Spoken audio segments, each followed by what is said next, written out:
Yes. Yeah, we record these.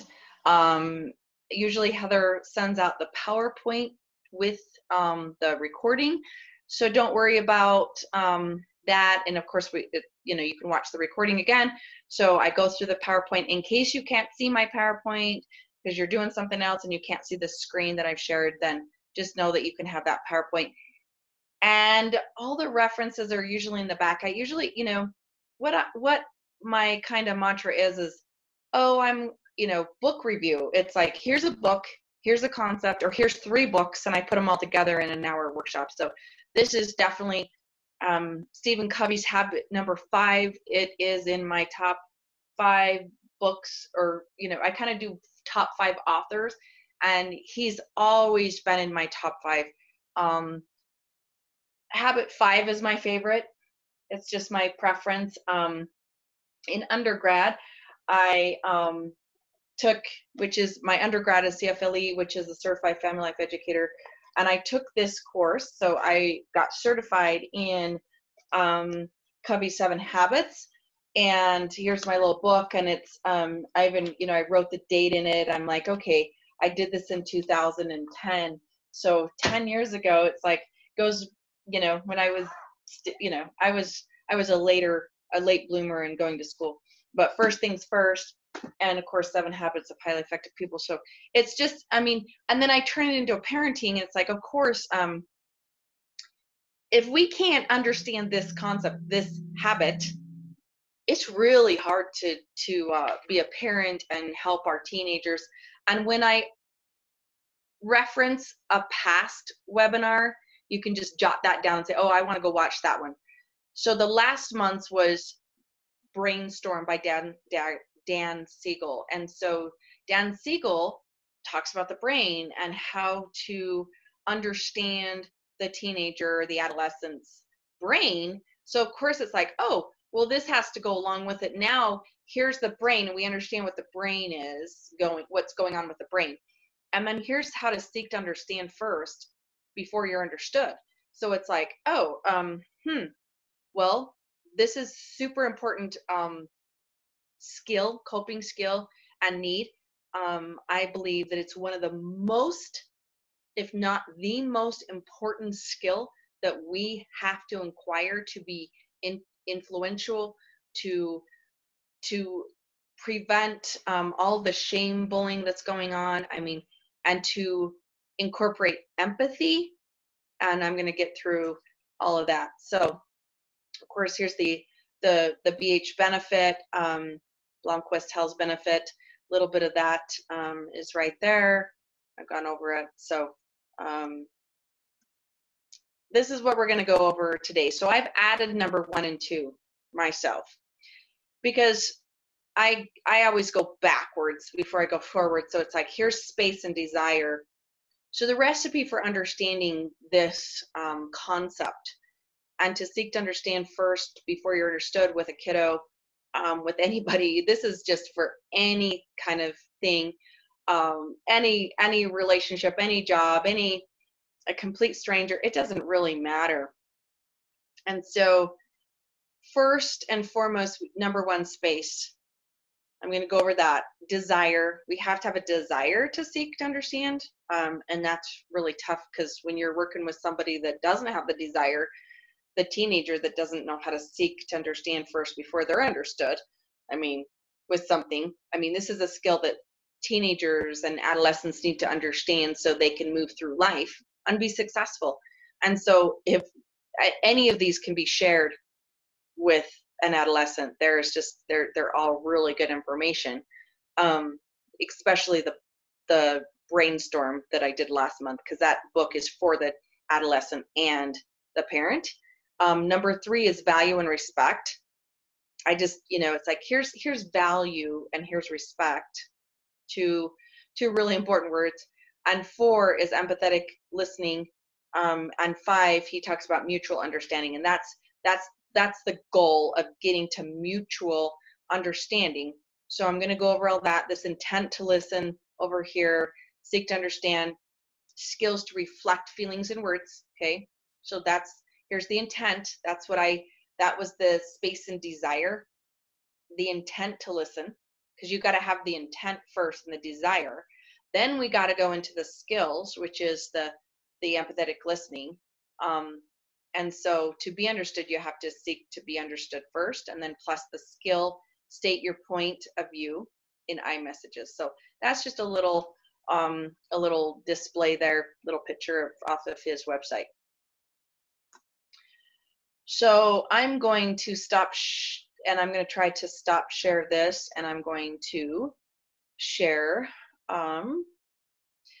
this video. So I'm going to switch over, hopefully, and we're just going to do a little icebreaker here. One of my favorite videos of all time. Just, there's all this pressure, you know? And sometimes it feels like it's right up on me. And I can just feel it, like literally feel it in my head, and it's relentless. And I don't know if it's going to stop. I mean, that's the thing that scares me the most, is that I don't know if it's ever going to stop. Yeah. Well, you do have a nail in your head. It is not about the nail. Are you sure? Because, I mean, I'll bet if we got that out of there. Stop trying to fix it. No, I'm not trying to fix it. I'm just pointing out that maybe the nail is causing. You always do this. You always try to fix things when what I really need is for you to just listen. See, I don't think that is what you need. I think what you need is to get the nail. See, you're not even listening now. Okay, fine. I will listen. Fine. It's just, sometimes it's like there's this achy, I don't know what it is. And I'm not sleeping very well at all. And all my sweaters are snagged. I mean, all of them. That sounds really hard. It is. Thank you. Ow! Oh, come on. Ow. If you would just... Don't. So I just laugh. I try not to laugh through the whole thing, but you know, it's a good minute and 34 seconds, right? Of how this goes into a really, let me go to from the beginning here, from this slideshow. So how from that video, I mean, how obvious is it that we jump to conclusions that we want to fix, that we just say, hey, just get the nail out of your head. And then it's like, okay, I just want you to listen. Okay, so here I am listening. But I want you to watch this again on your own and look at the body language, because he's rolling his eyes, he's like squinting, he's like, what do you mean? Like, oh yeah, oh, that must be really hard. You know, he was sarcastic, he used contempt when he said that. And then it's like, and then you get upset, it's like, come on, like just fix it, you know. So that's very typical. I know when, you know, with couples, Gottman has that video on their website too. And so just play that and laugh a bit and say, okay, it's not about the nail. How do we really seek to understand someone? He did not validate her emotions until he said, oh, that would be really hard, but it was really sarcastic, and it wasn't heartfelt, it wasn't empathetic, and he didn't repeat and rephrase, you know, all those things. So so before I get into this is like my favorite slide ever, because we have to understand that none of this can happen. And this is where it's like, oh, it's so frustrating and hopeless, you know, sometimes when we're not in the frontal lobes, this doesn't happen. Communication doesn't happen. Self-talk doesn't happen.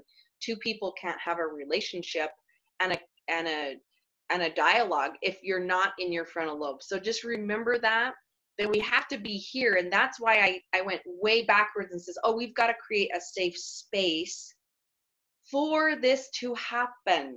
And we have to actually be in our brain space of our frontal lobes for this to happen. If we're in our fight or flight or freeze, this doesn't happen. So we have to go backwards before we can go forward and say, oh, it's so easy just to seek to understand and sit and listen to someone. No, it is not. Sorry. It is extremely difficult when we're stressed, when we have adrenal glands going, when we have stress hormones, when we're in our fight or flight in our midbrain, and we're not here in our frontal lobes where we reason, where we have logic, where we organize our thoughts, where we self-talk, where we have a physiological response. So if this isn't happening in our reward system, this has to happen first. So if it's not the right time, if someone's flooded or in their fight, flight, or freeze, you have to come back to it. Don't try to have a crucial conversation. Don't try to reason with your kiddo. And a lot of my other videos and parenting talk a lot about that. When we're burned out, this doesn't happen. When we're impaired, this doesn't happen. And when we're in the back of the brain, this doesn't happen. So those are the three things that stop this from happening. If we're burned out and extremely exhausted, we don't have skills. If we're just in survival brain, we're not self-talking. So keep that in mind. So face-to-face, body language, tone, communication's louder than words. So made my little, little pie here of 55% is facial and body language. 38 is tone and voice and style. And then here's that 7%. So 93% is not what you say. So of course, if I was monotone and boring, it wouldn't be as fun to listen to me. So what does we've heard this before. What does this look like in a text? What does this look like on a phone with poor communication? What does this look like with a Zoom appointment? You don't see the body language as much.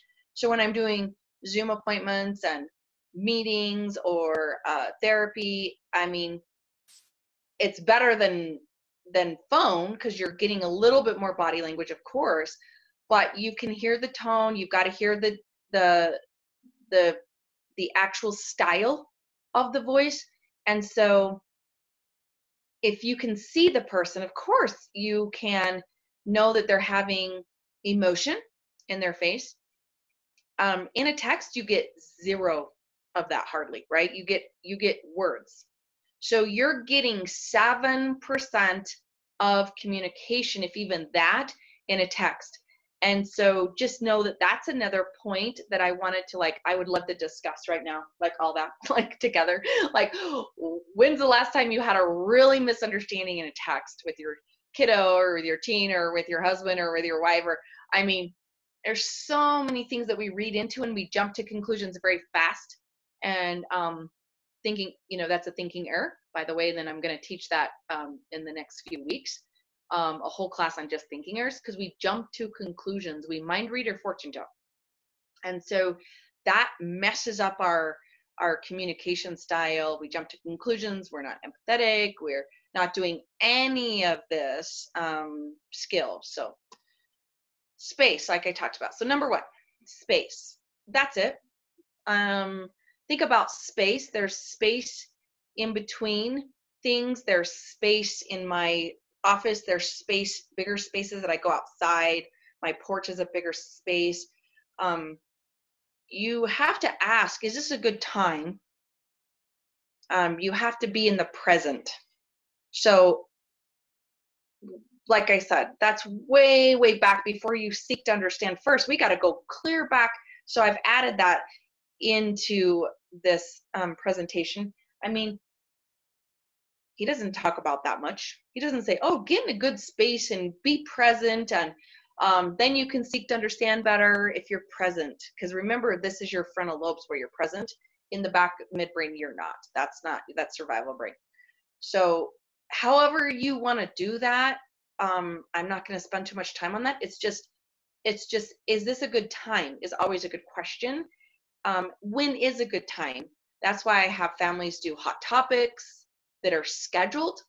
So that's a hot topic time to talk about things every Sunday at 3 o'clock, whatever it is. So just find a good time and be present. So if you need help with being present, because right now we're really irritable, and we have lots of stress hormones, and we're juggling so many things, and we're so stimulated by so many things coming from the outside world into us. I mean, today's 9/11, you know, it's like, you know, or I mean, Friday's 9/11. And so it's like, what does that mean when we have all this coming in at us? You know, it will be a day that we probably won't be very present because we're reflecting on the past.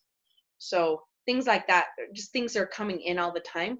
And COVID and all this, just a lot more stress hormones. So if you need help with the mindfulness, which is present, being present, I just have a slide here that just helps with mindful coping. So if you need more information on this, if you don't understand, it's like, hey, I want to know what, you know, focus point is. You can email me, room scan, a worry bag. Those are just some ideas to help you be present in the emotion, ways to calm the automatic nervous system. I talk about distractions, pausing for a minute, going for a walk first, doing some imagery, you know, something to bring yourself present, and then having a good conversation, seeking to understand. So, and there's some free downloads on the bottom there and some exercises for mindfulness. So that's just focusing on what's right in front of you. So if and I write that down, and I ask parents, what's right in front of you when you're talking to your kid or when something's happening, what's right in front of you right now? And if you can kind of do that self-talk and say, okay, what's right in front of me? My kid is asking me for this, or I'm trying to understand what my boss is asking me. It's right in front of you. So turning to your physiological sensations of full awareness, okay, without judgment. That's what that is. So number 2, desire. I mean, we need air, you know, so body, soul, heart. Okay, so we need understanding. We need air. We need understanding from the, you know, from the heart, just like we need air for the body. It's like, okay, we need hope, feelings. We need to feel understood and to be understood. So there is a desire in both sides. This is the desire for both. Being understood is a natural human need. We are wired for it. And I'm going to talk about that in the next couple slides. But we have to have the desire to seek to understand first. If we were empathetically seeking to understand first, there wouldn't be judgment, there wouldn't be bullying, there wouldn't be shame, there would be, all this would be so eliminated very quickly. It's why it's my favorite habit, because it's like, okay, means temporary living in their life, moving about, I don't know what that, I copied that in from, that's a misspelled.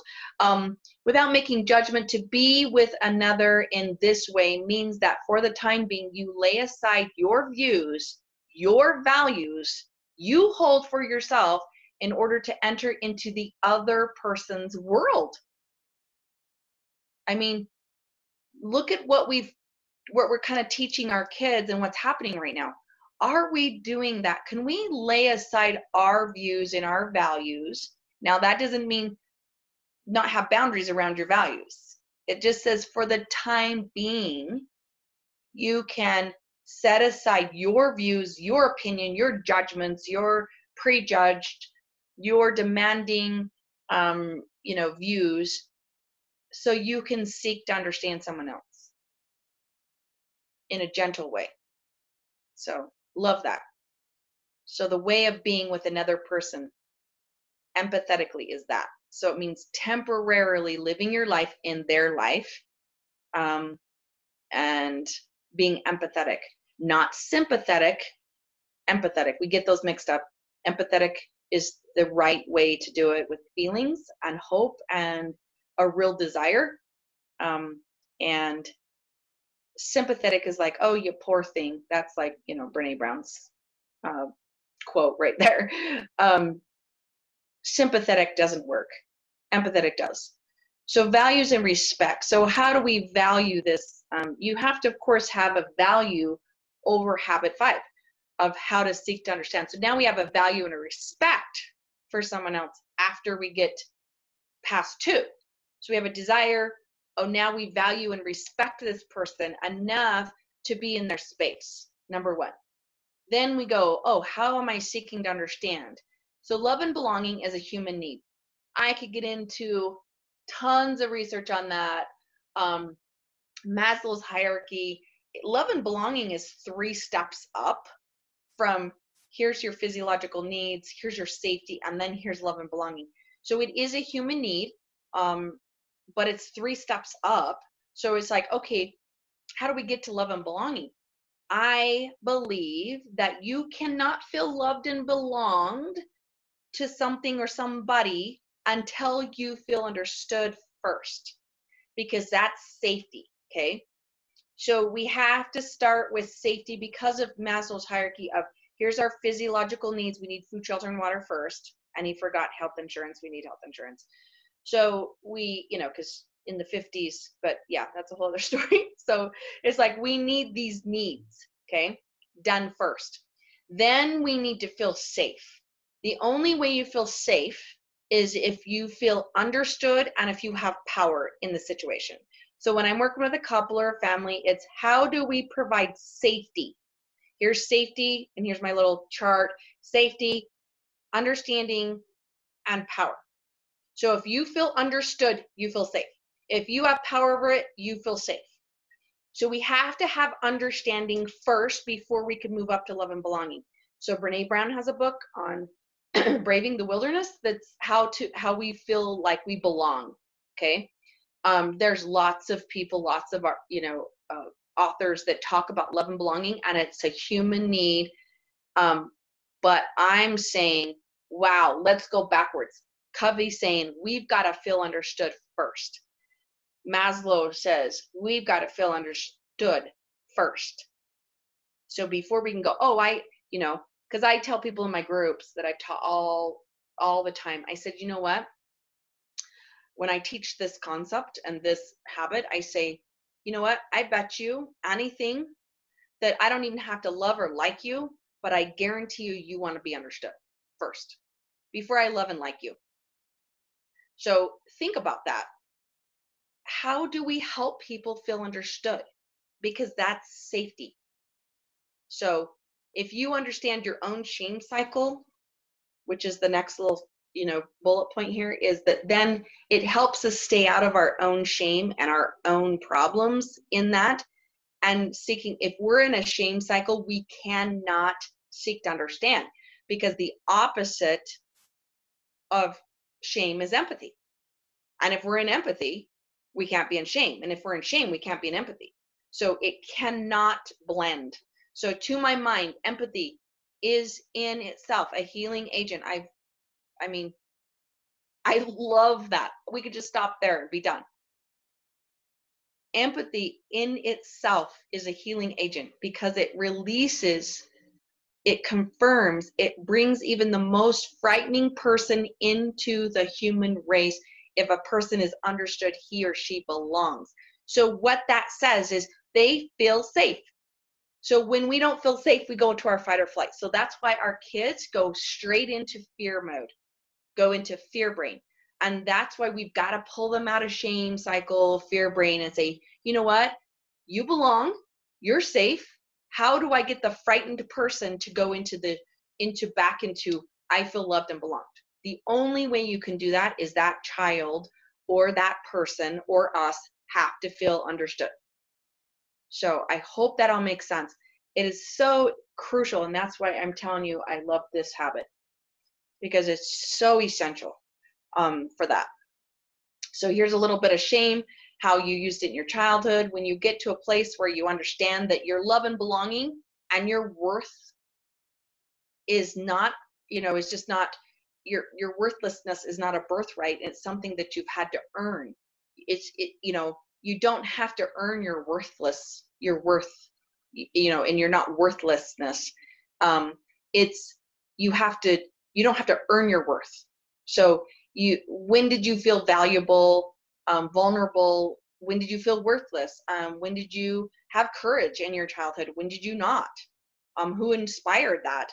Um, and then don't blame or shame them, because if they took your courage away, in your childhood, past parenting styles did not know this. So we just know it now. We have the ability to know this now.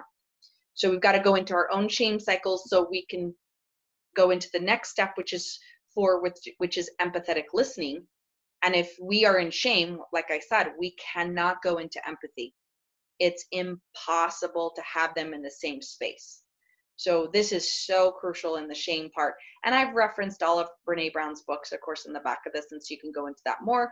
I have a shame resilient parenting, which is an excellent little PowerPoint and workshop that talks about how to kill shame, how to grow shame, but how to kill it, but then this is what grows it, and then this is what grows empathy. So we can get into empathy instead, because we have got to learn and teach empathy. We've got to teach that to our kids. It's not happening, and that's where the statistics show that it becomes a bullying epidemic, because we're bullying and shaming instead of having empathy for each other. So empathy listening, rephrase, reflect, repair. I always had to put the repair in there because it's a repair. So every time you're having a very crucial conversation of empathetic listening and seeking to understand, you have to constantly repair, like, okay, wait, sorry, I didn't understand that. That's a repair. Or, I'm sorry, let me put down my phone. That's a repair. Help me understand, I wasn't listening very well. So you repair that and admit that, and then go and then start over, because your body language will reflect it. And what we have to do is reflect on our feelings with our eyes, ears, and heart. So it's all of it. That's why it's 93%. We're hearing, we're seeing, but we're also watching the reflection of our heart and the reflection of the person. You're paraphrasing, you're rephrasing, you're reflecting, and you're repairing all the time through that. That takes a lot of work, and that's like, once again, you got to be present for that right up here, because that's where emotion and logic is, and that's where we reason. So here's the tips on how to do that. You focus on the speaker, of course. If you get stuck, you just repeat it. I love to work with couples, and it's like, okay, and I do a role play with the couples all the time, and I'll do this maybe with the Thinking Errors class of this role play that I use, and it's like, I call it, it's not about the shoes. Just repeat the emotion. So start always with the emotion and validating the emotion of the other person. I very, very, very, very rarely see that when I do couples therapy. They have a really hard time validating that emotion, just being in their space, because it's very uncomfortable sometimes. So we go straight into shame, we go straight into shutting down, we go straight into stonewalling, contempt, get defensive, and then those just crash this whole concept. So don't be afraid of silence. Just wait and listen. I noticed that, so here's my old time book of 2010. Of course, I have like 6 copies of used. I always buy them used because they're like $1, and you can find this book used for a very cheap price. But this is my original book that I used when I got certified and when I took a whole course on this. And so I looked through it, of course, and I pulled it down. This is, I've always kept this one at home, and because I've got other copies, and it's like, so I'm looking through Habit 5, and what I have I like to see what I have in my notes and what I've underlined from years ago. And as I redo these classes or redo the habit, I'm like, oh my gosh, I just love refreshing myself with the scenarios. But Habit 5, Principles of Empathetic Communication, I have in pencil, shut up and listen. Just shut up and listen, And I admit I have a hard time with that sometimes. And it's very, you've got to be very present and focused to shut up and listen. And I don't, I'm not going to put that on the big screen right here. It's like, just shut up and listen. But it says, just wait and listen, So, and then I'm like, okay, I need to be reminded of that, with my own kiddos. And, so habit 5, the thing about this is the one-on-one. It's the one-on-one. And I have that, on page 257, it's like circle of influence. When we have the ability to influence, this takes all your eyes, ears, and heart, and you're doing all of this one-on-one. I call it trapped. I love it when my kids are trapped in my car. I love it when I can just, that one moment that you take and you empathetically listen, or you display that you are in their space and you have them trapped. What a better time to just be present with them. Don't correct their emotions, just state. That's my number one thing about emotional coaching. And I have a whole PowerPoint and workshop on that. And I just got done with the emotional intelligence for adults 1 and 2. And that's on YouTube also. But the biggest thing about this is that where we go wrong and where you'll immediately mess up empathetic listening is correcting a child. So what we do is like, oh, well, that's not how it went down, or you don't need to feel that way anymore, or why are you worrying about that, or that was yesterday, or it's just completely opposite. Even if a child said, this is how I'm feeling, and we say, well, no, you don't need to feel that way anymore. That's silly. Because they were worried about something that's kind of out there, right? That's not likely to happen. That's what the most times I see parents kind of jump to conclusions and go, oh, that's not going to happen. Don't worry about that. I'm not going to get hurt. Well, I feel like when you leave and go to the store, sometimes I worry that you're going to get in a car accident. I mean, this happens all the time. Kids worrying about those kind of things. And they're true worries. And the minute the parent corrects them and says, oh my gosh, no, I wear my seatbelt and I go the speed limit. Do you see how that corrects their emotion? They never went into the emotion instead of just stating, wow, that would be scary. That is a scary feeling. You're fearing that I would get hurt in a car accident when I left the house. You don't know how many times I've heard that from a young child that's having those fears. It's not separation anxiety. We call it that. It's a little bit, we can call it that, but it's deep fears of an emotion of just in the back of their brain, in their fear brain. Because we fear the unknown. Everybody. We fear what we don't know. And that is the definition of stress, fear of the unknown. So if a child is stressed out and they fear, and you correct that, that does not help. That does not help them understand their emotion at all. It basically tells them that they should not feel that way and that there's no reason to ever feel that way. That's not empathetic listening at all. It's invalidating. It just makes them feel worse. It doesn't help the emotion. So it tells them to stuff that emotion, and then emotions are stuffed and volcanoed later. So this is used language like, you seem like, you sound like, what I'm hearing is, or you're feeling now, are you feeling better now? It's a statement. There's no questions. There's no correction. It's just, what I'm hearing is this, that you're scared when I leave.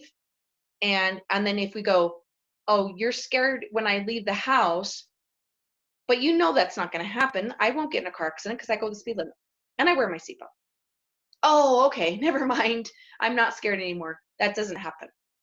So do not advise, reply, solve, fix, change, judge, agree, disagree, analyze, or question. And really, if we do that, if we can really do that as a couple, in a marriage, in a partnership, with our kids, with relationships, do not solve, fix, change, judge, agree, disagree. Just state, just reflect. And if you get stuck, just repeat what they've said. And it seems like your body, and I always use this as examples, like, man, you have really big alligator tears. It seems like you're pretty sad. You're kicking your feet like I've never seen you kick your feet before. I mean, it's just statements. And that's part of all this. But if we're shaming, never works. If we're correcting, never works. And so if you go into my shame resilient parenting and my emotional coaching, there's way more on that. And that's, a whole part of this part right here, because it has to be empathetic. So empathetic listening. So this is a little handout I've always had with that too. And so I've made this for years, and this is why it says understood on that side of the wheel. When we're happy and peaceful, we have a higher purpose, we have worth, and we feel understood. So when we're in this side, we're in loss, grief, trauma, and powerless. Okay? So when we want to get a kid in this side of the wheel, and we want to be like, okay, I feel understood after I'm flooded, and there's surprises down there, but on that side too. But just think about the happy and the peaceful. I feel safe. I feel comfortable. I have insightful. I feel like, because that means you're in your frontal lobes. I'm grateful. I'm balanced. That's because I feel understood. I have a higher purpose in what I'm doing, and I have worth, self-worth, self-esteem, self-concept, all that kind of stuff. So that's just a little bit of emotional will. And if you want that handout, I can email you that too. But this is what happens when we do the opposite, okay, of empathetic listening. We evaluate, we probe, we advise, and we interrupt. So all those things, once again, this is from Habit 5. You judge, you ask questions, you give counsel, advice, solutions to the problems. So like the nail in the head, right? Oh, wait, if you would just take the nail out, I know this would all go away. You analyze others' motives and behaviors based on your own experiences, meaning your own values and your own agenda. So we all do it. It takes a lot of practice to do this. Number 5, mutual understanding. So we get to the last step. I love this. He, of course, this is in my workbook that I went back, and here's on my handwritten notes about all the habits. And so I just find it interesting. I mean, this was my favorite thing about watching for signs. So it's like, it's just really good advice for understanding what red, yellow, and green means. And red just means back to the fight or flight. It means there is high emotions. There is not self-talk very often. They don't feel understood. The heart is racing, and we have physiological symptoms, and we don't feel understood, and we get defensive. Stop at that point. You just stop. That means you take a break, and that's a whole other class, like how to conflict resolution class, and go into like, okay, how do I de-escalate this? There's a whole PowerPoint on that. How do I de-escalate conflict? Because now we're in conflict. We're in survival brain. So it's like, okay, I don't feel understood. I want to get defensive. The other person doesn't feel understood. We've got now an escalation instead of de-escalation. Just stop.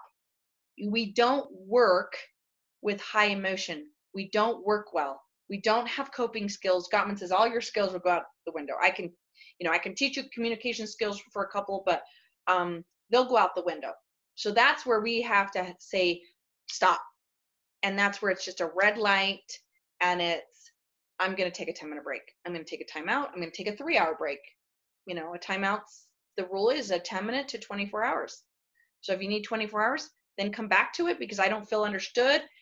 Come back to it. Yellow means slow down and listen, kind of watch. That's where we got to watch for body language and just stop and listen and look for signs of get ready to listen. And that might be silent, because if you're going to jump in, then you're not slowing down and listening and watching for the signs for green. Okay. So Green is when a person asks for your advice or opinion. So there's a little YouTube video about this. It's about 6 minutes long, 7 minutes long, that I played a long time ago. And the green light at the end of this video, it was a couple, it was a little role play of a couple. And she's talking about how much she hates her job, blah, blah, blah, right? And she's complaining about her job, and she's complaining about her job, and, you know, and so he just waits and he listens about the problems with her job. And then after all this, maybe days or weeks or months of this, she says, well, do you think I should quit or just find a new job? Because this is ongoing. So she asked the question, do you think I should find a new job? Then the couple can sit down and say, you know what, that's a good question. Let's go over that tonight at 3:00, tomorrow at 3:00, tonight at 6:00, after dinner, whenever. And then you say, let's go over pros and cons with this. You know, I think that we need to address this because you're clearly unhappy. So then you do. The conversation is casual and unemotional, and it's planned. That's the best way to get mutual understanding. So if he said, yeah, I'm tired of you complaining, I'm really sick of you, you know, chewing everybody out about it, and your boss hates you and you hate him, and, you know, and it's clear that you need to quit your job. That's not what, you know, a person with empathetic listening and understanding does. They say, you know what, let's look at the pros and cons. We can make this decision together. That's what you do with your kiddo, because in emotional coaching, you ask for them to find the solution. You don't find the solution. You ask them to find the solution. So, results. And we're going to get to the chat and questions. So, results. This is just a little slide about this is why we would want to do this, right? You're a greater influence. You have more influence on people if you keep it calm, if you keep it understood, if you're empathetic listening instead of shaming or sympathetic listening. So solutions to problems, of course, you have more clarity. You have a faster conflict problem solution. Seeing others' perspective. If you can't see someone else's perspective, that's a thinking error. Number one is a black and white thinker. So the opposite of that is I can't see someone else's perspective. So we want to see other people's perspective. You have love, belonging, and healing. And you have mutual understanding, which is a win-win, which is habit, whatever it is. Is it 6? Nope, it's the next habit. No, it's the habit before this. Yeah, it's 4. So yeah, solving these problems, having a win-win, and you know, if you've never gone over some of these habits, he has a whole free PDF of each habit and like a really good explanation of each one. And you can be like, okay, which habit do I want to work on this month or this year, and just stick with one habit. And really, I have people go really small. One guidepost from Brene Brown, or one habit, or one thing that you just work on every day. Because if you want small changes in your life, you'll work on your attitude. But if you want big and primary changes, work on this paradigm shift. If we do a paradigm shift in our attitudes and in our understanding of others, and stop giving our own perspective until we're asked, then this happens. We have a win-win. So references, Brene Brown's Braving the Wilderness is one of her newer ones, and it talks about that true belonging and the courage to stand alone, and wherever you are, and how to belong wherever you are in your own space. Gifts of Imperfection, of course, is my top favorite. And then she has an Audible about Gifts of Imperfection in parenting. And then 7 Habits. I have many, 7 Habits of Highly Effective Families. Covey does 7 Habits of Highly Effective People. And then First Things First. I love that book, and then Crucial Conversations. I've brought up that book before. It's in my top 5. It's so immensely awesome to talk about your own shame story, your own story that you tell yourself, to get rid of that. So when stakes are high, you can have a crucial conversation. And then the sequel of that is crucial confrontations, and then influencer. So those 3 books by the same authors there are awesome. So there's the references a little bit, and let's do some questions and chats. Okay, so I don't see any questions right now. So if you have a question, let's type it in or just ask it. And while we're waiting for those, just a reminder, this is recorded, so I will send you this recording later today or tomorrow. Okay, so we've got one. It says, just wondering how to discipline while maintaining peace. That's always a good one. Let's discipline while maintaining peace. That is, here's the boundary that's already set. That's a little bit of my boundaries, like parenting with boundaries. I have that one, so you can watch that one. And it's like, here's the boundary, because one of the worst statements we've ever come up with that I despise is pick your battles. Well, why are we battling in the first place? I say pick your boundaries. There is no battle. So meaning that maintains peace. So if you're saying, okay, disciplining, here's the boundary that's already set. So first we have to do discipline with boundaries, and then, or boundaries, and then we can say, okay, we faltered on the boundaries, so here's the consequence on the discipline. And that's the emotional coaching steps from John Gottman. And then, okay, so we've decided to have peace as a value in our home, so less conflict. So that's how you do it. Here's the boundary. Here's, I will not battle with you because there's already a boundary. And then that's supposed to help peace, right? Because you're like, I'm sorry. I see you, hear you. I'm in your space. I understand your frustration. And then you can also state the limit that says, yes, I see your frustration. I empathetically understand, but here's the limit. So. Okay. I have a question. There's another one in here, but I have a question. So I have a almost 3-year-old. She's an only child, and she is struggling to share. So when her little friends come over, it's like, it's hell with anything. Yes, so, right. What do you recommend on that? So that's a developmental norm. So first of all, we have to understand that that's normal. As parents, we think, oh, they're supposed to learn. If we don't teach them how to share right now, they're going to be awful teenagers, and they're not going to be able to live with someone at college because they won't be able to share the bathroom. That's not true. It's a very normal developmental learning process. Their brain can't even have a concept of sharing until they're about 4, actually. So, but the only way I learn and teach that is like, here's a learning thing. And so it's like, yes, then it's fighting and like, oh, you took this from me. So I get a hula hoop. My hula hoop's out in the garage because it's with the toys for my grandkids. And I took it from the office. I had it in the office. So here's a hula hoop. So anything that you can say, hey, kiddos, here's your hula hoop. Whatever you're playing with inside your hula hoop is that person's. And then we're going to switch in 15 minutes, and we're going to set the timer.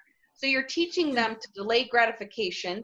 You're teaching them limits, and you're teaching them to share. But here's my hula hoop. Do not come in my hula hoop unless I say you can. That's just boundaries with your body, with your space. So I've done that with sharing, like, what's in your hula hoop is yours. And then in 15 minutes, we're going to set the timer. And when friends come over, something, because I mean, it's always like preschools, nurseries, all this stuff. They always have problems with that. And it's like, no, don't take that away from the other kid. And then the other kid starts crying, and then the other one gets in trouble. We don't want to do discipline around a normal developmental issue that they're not even supposed to know how to do yet. So you can just don't discipline around that. Just help them, guide them, and coach them. But there's little things like that I just say, okay, what you're playing with in this little corner, is in your hula hoop. So even you could draw it on the floor, you can make a string, you can just make a circle and teach kids that that's someone else's space. So I like that's that. okay. Cool. Thanks, Carol. Okay. Someone said, how important is it for a parent to lead by example? Often some parents discipline their kids when they are doing the very things that they are disciplining for. Yeah. So like, meaning we're kind of is that, are you meaning like, I think that's what they mean. Like we're the parent's hypocritical, getting mad at the kid for something, but then the parent does it too. So right. So hitting or yelling, don't yell at me, you know, and you're yelling at the kid, or, you know, and then you yell at the kid later. It's like, but you're not allowed to, you know, yell at me. And so what you're doing is there's just no empathetic listening going on at all. And there's not mutual understanding. Because so once again, anytime it's escalated, we're not providing a safe space. That's why I went clear back to that number one of space. You've got to create a safe space. And if anybody's, for example, just throwing that out of like, you know, raising your voice at each other, there's no safe space. The client, the child and the parent and the whoever in the office, a meeting, doesn't matter, will completely go to their fight, flight, or freeze. You've lost all of your ability to go, oh, I'm going to just seek to understand you and sit back and have a crucial conversation. So, I mean, it's super, super, super important because it's called mirroring. We have to mirror each other, and our kids will mirror us. That is 50, 60 years of research, majorly.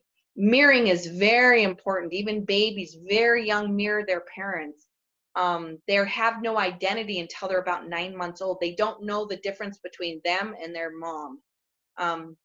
So with an example of that real quick is lipstick. They put lipstick on the mom, and the child tries to wipe it off their own face. That was a study, you know, and it's like, and then later on when they get to about 18 months, they recognize it's on their mom's face and it's not on their face. So it's very, we mirror each other and we teach by example for sure. So anything else? That was a good question. all right, unless anyone has anything else. Let's see. 16-year-old online school. She's sleeping through the day. Yes. Oh, we're just having lots of fun. Go to Brainstorm. We're doing lots of fun with online schooling and starting up school. We're happy, and that's why I did Brainstorm last month. But yeah, and email me, or you know, you can get in with me for an appointment if you have the benefit, and we can talk about that. But like, this is a serious. Yeah, there's lots of delaying gratification. Oh no, there's not. Is there any self-discipline? Oh, we're not having it. And this online school stuff, and there's zero you know, routine pretty much. So we got to go into another issue if we're not, there's other stuff going on, Kathy. so anyways, She said, love this webinar. Thank you. Lots you're of questions. welcome. I mean, literally, like, I have so many favorite books, but this habit in particular is so important. I'm telling you, we would not have bullying, we would not have shame, we would not have worthlessness in our life if we just sought to, if we felt understood. Just think about the last time you really felt understood by somebody, and when you didn't, how devastating it is when someone shames you and judges you and makes you feel small instead of big. I want a cheerleader in my life. You want people, you gravitate towards people that are going to cheerlead for you. Be a cheerleader. Just you know, coach our kids in being empathetic, and they're listening and understanding each other. Because I just don't understand. I just really think that we're not teaching how to be empathetic listeners. We're just not. Okay. All right.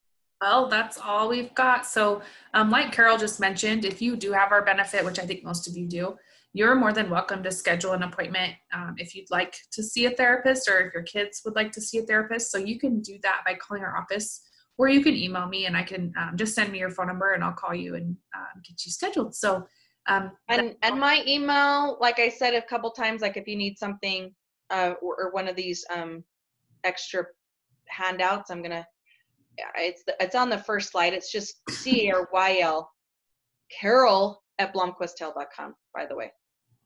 Awesome. All right. Thank you, everybody. We'll see you. Hopefully, I think we have another webinar next week. So hopefully we'll see you then. Thanks so much. Bye-bye. Thanks. Bye.